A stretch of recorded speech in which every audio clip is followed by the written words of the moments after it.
Assalamualaikum warahmatullahi wabarakatuh. Apa kabarnya hari ini anak-anak? Semoga kita dalam keadaan sehat walafiat. Amin.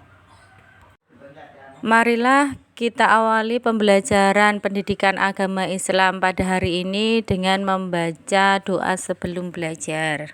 Bismillahirrahmanirrahim. Raditu billahi rabba wa bil islami dina wa bi muhammadin nabiyya wa rasula.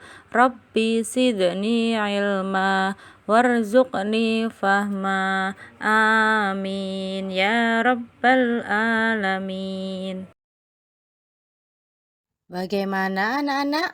Hari ini kita akan belajar lagi. Masih semangat untuk belajar? Saya harap tetap semangat. Hari ini kita akan belajar mengenal tentang zakat fitrah. Apakah kalian sudah memahami tentang zakat fitrah? Kalau belum, mari kita pelajari bersama-sama. Apa itu zakat fitrah? Zakat fitrah adalah zakat yang wajib dikeluarkan oleh setiap muslim, baik itu laki-laki, perempuan, anak-anak, dewasa, ataupun orang yang sudah lanjut usia, pada bulan Ramadan sebagai bentuk kepedulian terhadap sesama yang membutuhkan. Zakat ini akan diberikan kepada orang-orang yang membutuhkan yang berhak menerima zakat. Apa sih pentingnya kita harus membayar zakat? Zakat fitrah memiliki peran penting dalam Islam. Selain sebagai kewajiban agama, zakat ini juga membantu mensucikan diri dan menyediakan kebutuhan bagi yang membutuhkan. Siapapun yang membutuhkan, yang sesuai dengan orang-orang yang berhak menerima zakat, itu akan mendapatkan zakatnya. Manfaat dan tujuan zakat fitrah. Tujuan utama zakat fitrah adalah untuk membersihkan jiwa dan tubuh dari kebiasaan buruk serta memberikan kesempatan bagi yang kurang beruntung untuk merayakan Idul Fitri dengan layak. Walaupun mereka yang kurang beruntung juga berhak merayakan Idul Fitri dengan sukacita dan dalam keadaan yang layak. Berapa Bu besaran zakat fitrah yang harus kita bayar? Besaran zakat fitrah yang wajib dibayarkan oleh setiap muslim adalah 2,5 kg dari bahan pokok yang dikonsumsi secara umum di daerah tersebut atau masyarakat pada umumnya. Misalkan daerah tersebut konsumsi makanan pokoknya adalah beras, gandum, ataupun kurma.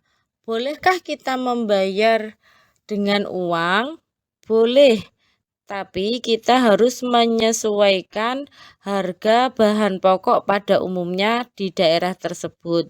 Misalkan di daerah tersebut harga beras 1 kilo 10.000, maka kita wajib mengeluarkan zakat fitrah minimal Rp25.000, yaitu 10.000 dikali 2,5 kg, maka hasilnya adalah Rp25.000.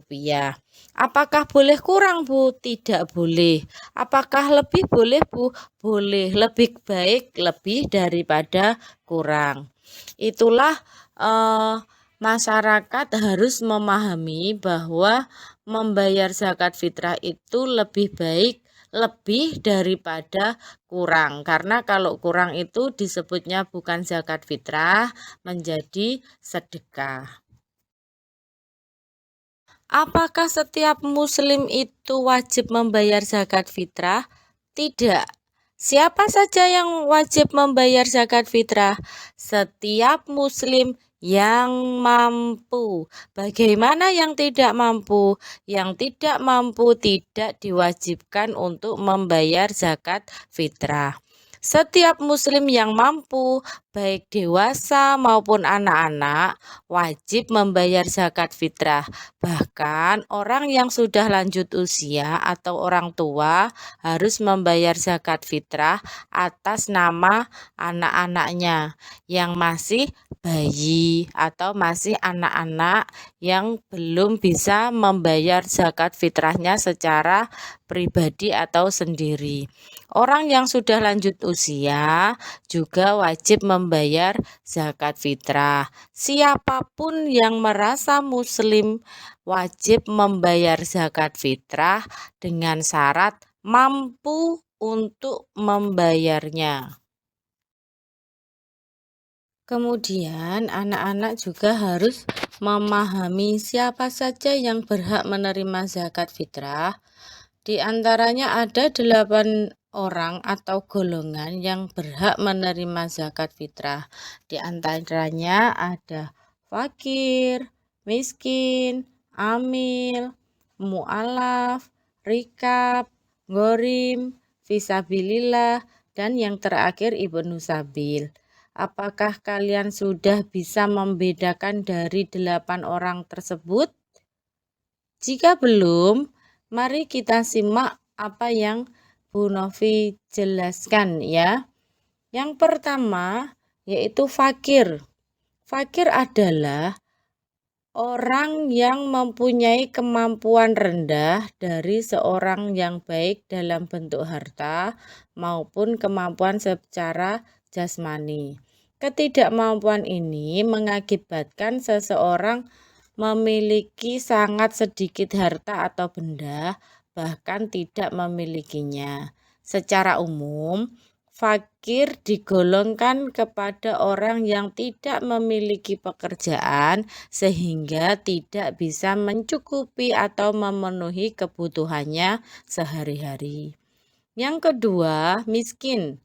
Orang miskin adalah orang yang memiliki rezeki yang cukup untuk memenuhi kebutuhannya, akan tetapi masih kurang, sehingga mereka masih membutuhkan bantuan lagi atau perlu uluran tangan dari orang-orang yang lebih mampu. Yang ketiga, amil. Amil adalah orang-orang yang berpartisipasi dan mengurus proses terselenggaranya zakat fitrah. Amil juga merupakan pihak yang memiliki tanggung jawab atas zakat yang dikumpulkan serta yang didistribusikan. Yang keempat yaitu mu'alaf. Mu'alaf adalah seseorang yang baru masuk Islam dan dimungkinkan mempunyai iman yang masih lemah. Sehingga pemberian zakat kepada para mu'alaf adalah untuk memantapkan hatinya dan meneguhkan keimanannya untuk percaya bahwa ia telah menjadi bagian dari agama Islam. Yang kelima, rikab adalah sebutan untuk hamba sahaya atau budak. Istilah ini diperuntukkan bagi orang-orang di zaman dahulu yang dirinya dibeli oleh saudagar-saudagar kaya. Tujuan pemberian zakat kepada rikab atau budak atau hamba sahaya adalah untuk memerdekakannya dari jeratan perbudakan. Golongan ini mungkin saja sudah tidak relevan di zaman sekarang karena di zaman sekarang ini sudah tidak ada namanya budak karena Islam tidak ada namanya perbudakan. Yang keenam, gorim.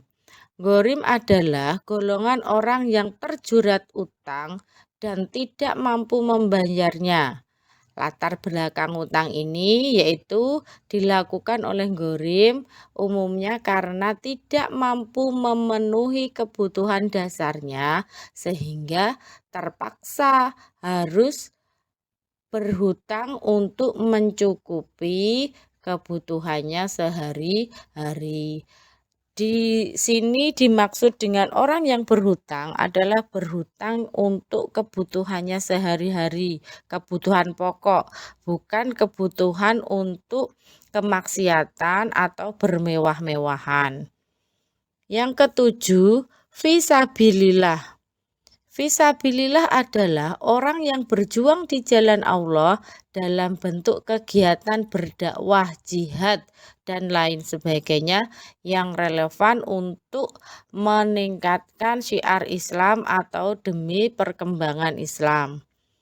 Yang kedelapan yaitu Ibnu Sabil.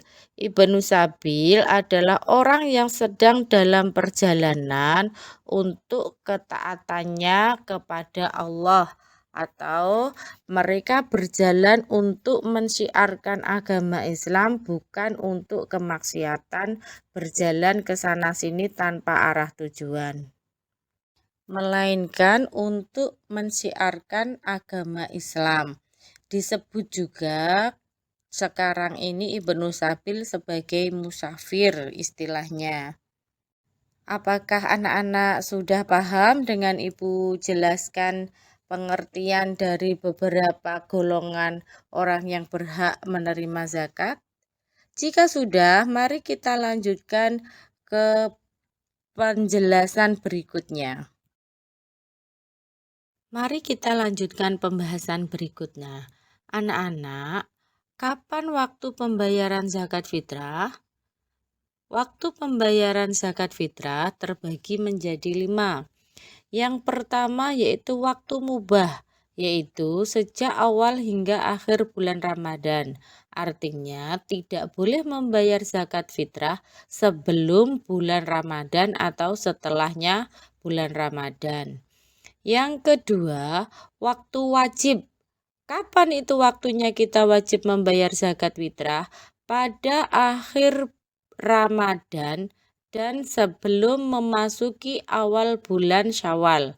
Dalam hal ini, kita berkewajiban membayar zakat fitrah berlaku bagi orang yang masih hidup di waktu bulan Ramadan tersebut sebelum masuk waktu bulan Syawal. Yang ketiga, waktu sunnah sebelum sholat Idul Fitri berlangsung. Waktu ini berlangsung sejak malam takbir hingga pagi sebelum sholat Idul Fitri. Yang keempat, makruh. Setelah sholat Idul Fitri tanggal 1 Syawal berakhir, baru membayar zakat fitrah, maka hukumnya makruh. Yang kelima, haram, yaitu setelah tanggal 1 Syawal. Sudah selesai sholat Idul Fitri, kita baru membayar zakat fitrah, maka itu tidak diperbolehkan.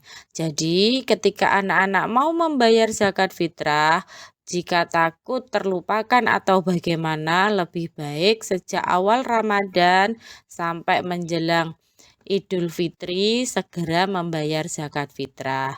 Masih ingat tadi bayarnya berapa? 2,5 kilogram atau uang seharga bahan makanan pokok setempat. Oke, mari kita lanjutkan ke pembahasan berikutnya. Cara pembayaran zakat fitrah. Pembayaran zakat fitrah dapat dilakukan secara langsung kepada yang berhak menerima zakat atau melalui lembaga amil zakat yang terpercaya di daerah kalian atau lingkungan kalian, sehingga kita memberikan zakat fitrah itu tepat kepada 8 golongan yang sudah Ibu jelaskan tadi. Nah, demikian tadi penjelasan tentang zakat fitrah. Mari kita tarik kesimpulan dari penjelasan Ibu tadi. Secara singkat, zakat fitrah adalah kewajiban agama yang memiliki banyak manfaat bagi individu atau masyarakat. Marilah kita tunaikan zakat fitrah dengan penuh keikhlasan guna meraih berkat, rahmat, dan barokah dari Allah Subhanahu wa taala sehingga amal ibadah kita diterima menjadi amal ibadah yang sangat baik. Dari penjelasan Ibu, apakah ada yang belum jelas? Kalaupun belum jelas, boleh tulis di kolom komentar, bisa ditanyakan apa yang belum dipahami. Mungkin itu yang dapat saya sampaikan pada pertemuan hari ini. Semoga bermanfaat apa yang kita pelajari pada hari ini, sehingga menjadi ilmu yang manfaat dunia dan akhirat. Mungkin itu yang dapat saya sampaikan. Apabila ada kurang lebihnya, saya mohon maaf. Akhirul kalam, wassalamualaikum warahmatullahi wabarakatuh.